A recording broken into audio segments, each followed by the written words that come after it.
नमस्कार विद्यार्थ्यांनो. आज नागपूर टायगर राजधानी, ज्याला वाघांची राजधानी असं म्हटलं जातं, अशा नागपूर शहराविषयी बोलून बघूया.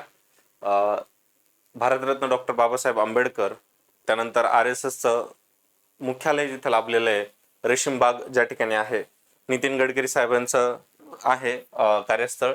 तर आता आपण इथं जर बघितलं विद्यार्थ्यांनो नागपूर शहराविषयी, तर विदर्भात एक महत्वाचं संत्र्याचं उत्पादन, राजकीय हालचालींचं प्रमुख केंद्र, उपराजधानी म्हणून लागलेलं, स्वच्छ शहरांपैकी एक, हरित शहरांपैकी एक, नागरी प्रदेश इथं डेव्हलप झालेला आहे, लोकसंख्येचं स्थिरीकरण होत आहे, राष्ट्रीय स्वयंसेवक संघाचं मुख्यालय या ठिकाणी ठरत आहे, कनान नदीची उपनदी असलेली नाग नदी येथे नागासारखी वाहत असल्यामुळं नाग हे नाव पडलं आणि त्यामुळेच नागपूर हे पुढे नाव रूढ झालेलं असंही म्हटलं जातं.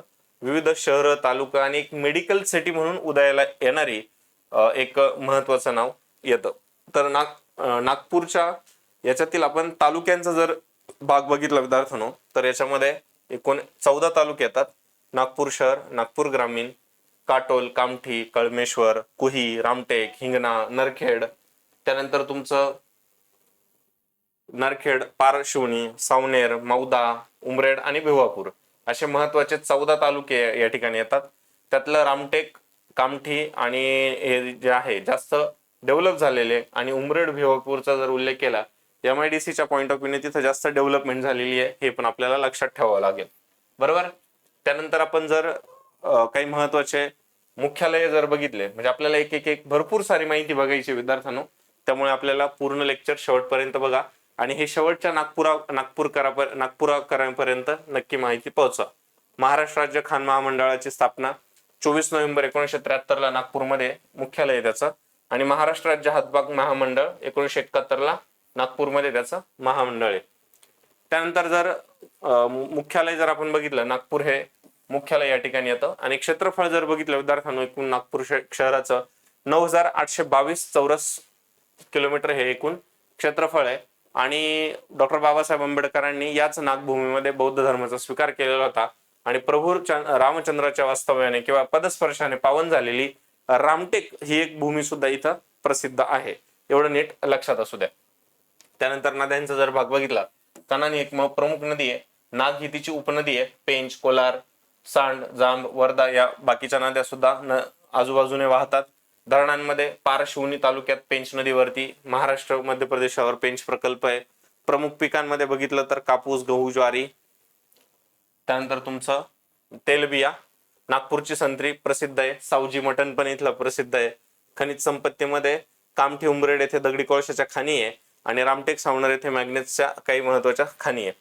त्यानंतर संरक्षण साहित्य निर्मिती आहे. आणि कटक मंडळ कोणतं आहे ते तुम्ही मला नक्की सांगायचं आहे.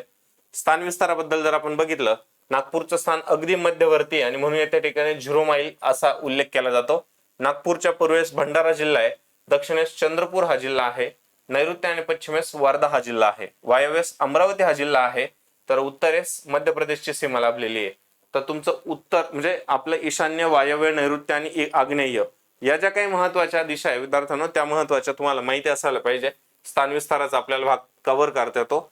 आणि जसं आपण एक भाग बघितला, मॅग्नेट शुद्धीकरण कारखाने जर बघितले तर तुमचं तुमसर तालुक्यात भंडारा येथे येतं, आणि कामठी एक महत्वाचा भाग पडतं. आणि काच कारखान्यामध्ये सुद्धा नागपूर हे आघाडीवरती आहे, त्याचं सुद्धा आपल्याला लक्षात ठेवावं लागेल. कारण की आपल्याला कुठल्याही पण संयुक्त पूर्व परीक्षेची परीक्षा असू द्या, राज्यसेवा असू द्या, इथं सुद्धा आपल्याला बऱ्याच अंशी प्रश्न विचारला जातो, आणि त्याची तयारी आपल्याला करून ठेवावी लागते. आलं लक्षात विद्यार्थ्यांनो? त्या अनुषंगाने तुम्हाला करून घ्यावं लागेल. आणि इथलं हवामान जर बघितलं विद्यार्थ्यांनो नागपूर साईडचं, तर तुम्हाला निश्चित स्वरूपामध्ये पाहायला भेटल की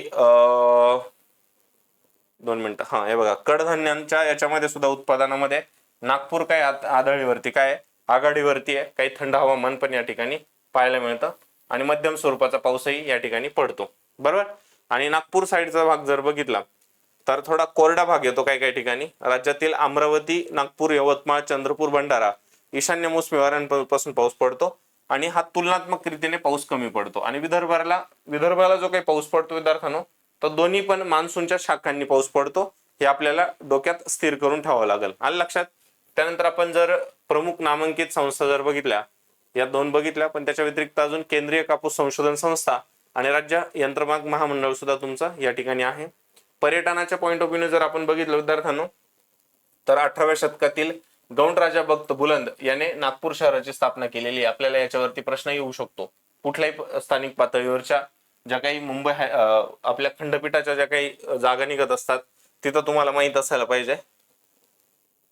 मुंबई उच्च न्यायालयाचं खंडपीठ या ठिकाणी आहे. काटोल येथे राष्ट्रीय लिंबू संशोधन केंद्र आहे आणि नागपूरच्या शहरास स्थापनेस 300 वर्ष 2002 मध्ये झालेलं होतं.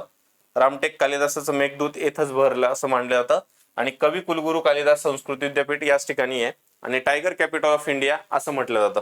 आलं लक्षात? कारण की बाकीचे जे आहे त्यानंतर या ठिकाणचं कस्तुरचंद्र पार्क एक महत्वाचं फेमस आहे आणि वेगवेगळे व्यापारी जागेमुळे इथं बरेच शो आणि मेळावे होत असतात. आलं लक्षात? त्यानंतर तुमचं कालिदास महोत्सव या ठिकाणी मोठ्या प्रमाणावर होत असतो आणि तुम्हाला माहिती आहे महाकवी कालिदास म्हटलं तर त्यांचं शकुंतलम, कुमार संभवम, ऋतू समर्थ, मेघदूत झरिया अशा भरपूर साऱ्या आहे आणि रामटेक कालिदासांचं साहित्यिक काम महत्वाचं फेमस आहे. नगर रचनेमध्ये इथे किल्ला आहे, राजा रघुजी भोसले यांनी बांधले. एक मराठा राजा यांनी जे काही बालेकिल्ला इथे बांधण्याचा प्रयत्न केला होता, अजूनही सुस्थितीत तिथे महत्वाचं तिथं उभं आहे. त्यानंतर सीताबर्डीचा हा किल्ला महत्वाचा आहे आणि इथून बरंच कटक मंडळाचा जे काही आपण बाकीचा उल्लेख केला तो इथं आपल्याला पाहायला मिळतो. त्यानंतर 0 माईल डिस्टन्स हे खूप महत्वाचं आहे. ब्रिटिशांनी 0 माईल स्टोनची इथे स्थापना केली होती आणि सर्व अंतर मोजण्यासाठी इथूनच आधार मानला जातो. ऑलरेडी मी याचा उल्लेख केलेला आहे. आणि महत्वाचे जे काही आहे विद्यार्थ्यांनो, संगम, पर्यटन, तीर्थक्षेत्र याचा जो काही भाग आहे ना विद्यार्थ्यांनो, तो एकदम मार्गी आणि योग्य म्हणजे नागपूर संघाचा आपण जे म्हणतो की वेगवेगळे वर्ग तिथं वेगवेगळ्या VIP एंटिटीज तिथं व्यक्ती येत असतात. एक वेगळं आहे राजधानी आपलं जे काही अधिवेशन आहे मुंबईच्या व्यतिरिक्त जे काही अधिवेशन होतात ते पण, आणि नागपूर हे क्रांतिकारकांची पण भूमी राहिलेली आहे ते आपल्याला लक्षात ठेवावं लागेल. आणि अशी अचूक आणि योग्य माहिती मिळवण्यासाठी आपल्या चॅनलला लाईक आणि शेअर करायला विसरत जाऊ नका आणि योग्य माहिती शेवटच्या विद्यार्थ्यांपर्यंत नक्की पोहोचवा. आता घेतोय रजा. Take care. जय महाराष्ट्र.